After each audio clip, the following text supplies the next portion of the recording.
Portugal is a small country, but the differences between the north and south are surprisingly big. From culture and climate to food and lifestyle, these two regions offer distinct experiences that can make all the difference, depending on where you choose to live. Here are 9 big differences between northern and southern Portugal. I'm Lisbon, the expat's assistant, here to help you decide which part of Portugal might be the best fit for you.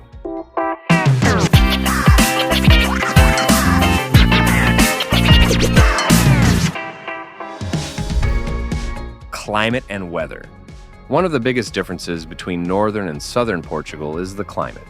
The north has a cooler, wetter climate, with more rain throughout the year, especially in winter. Summers are warm, but not as intensely hot as in the south.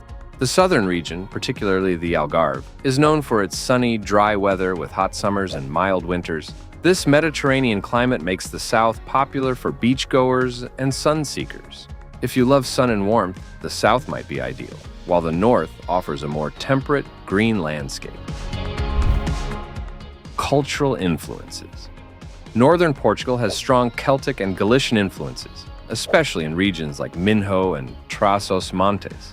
This Celtic heritage is evident in local music, festivals, and even some dialects. The south, on the other hand, has been heavily influenced by Moorish culture, which is reflected in its architecture, cuisine, and art. From ancient castles in the north to whitewashed buildings in the south, these cultural influences give each region a distinct character. If you're drawn to a specific cultural vibe, this difference can shape your experience in Portugal. Cuisine and flavors. Portuguese food varies significantly between the north and south. Northern cuisine is hearty and often meat-based, with specialties like francesinha, a layered sandwich with meats and cheese, and tripa à moda do Porto, tripe stew.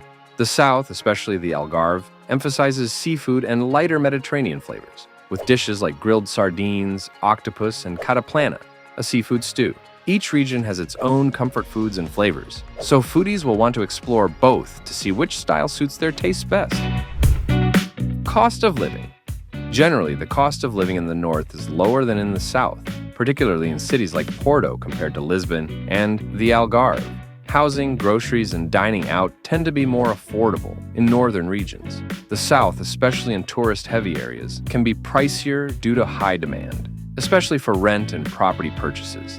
If you're budget-conscious or looking for more affordable options, the north may offer better value, while the south provides access to the beaches and warmer climate at a higher price.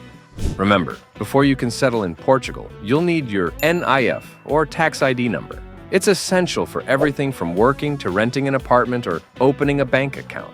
I make it easy to get your NIF online and fast, without the hassle. Click the link below to get started. Pace of life. The pace of life also varies between the north and south.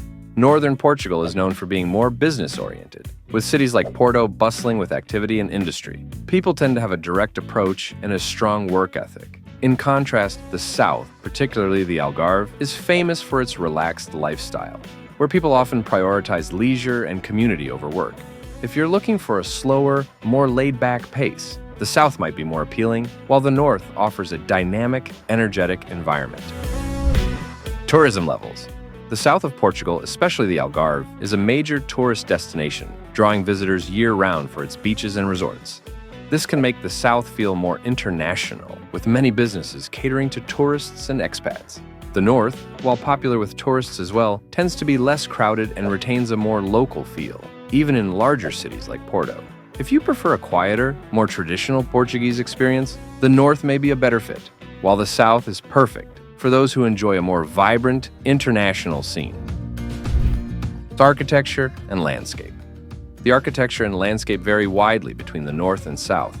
The north is characterized by lush green mountains, vineyards, and historic stone buildings, with cities like Porto showcasing Gothic and Baroque architecture. The south, meanwhile, has a more arid Mediterranean landscape, with whitewashed houses, rolling hills, and scenic beaches. The Moorish influence in the south gives it a distinctive look that contrasts with the north's medieval charm. Choosing between these landscapes comes down to personal preference. Each offers its own unique beauty. Quick tip for expats. If you're moving to Portugal, I've got online courses that make life here so much easier. Banking, taxes, healthcare, you name it. And the best part? You can try them free for 30 days. Check the link below, and now, back to the video. Language and dialect. While Portuguese is spoken throughout the country, there are noticeable differences in dialects and accents between the north and south. Northern Portuguese is often considered harsher and more nasal, while Southern Portuguese, especially in the Algarve, has a softer, more melodic sound. Some vocabulary and expressions also vary, which can be confusing for newcomers. These dialectical differences add to the regional identity and can be interesting to explore if you're interested in language and linguistics. Social traditions and festivals. Northern and Southern Portugal celebrate different festivals and have unique social traditions.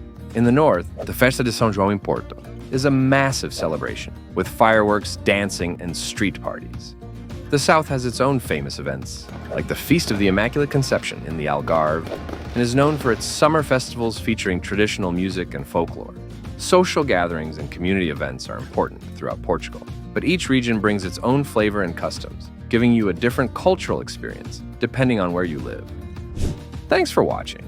I hope this video helps you decide whether Northern or Southern Portugal is the best fit for you.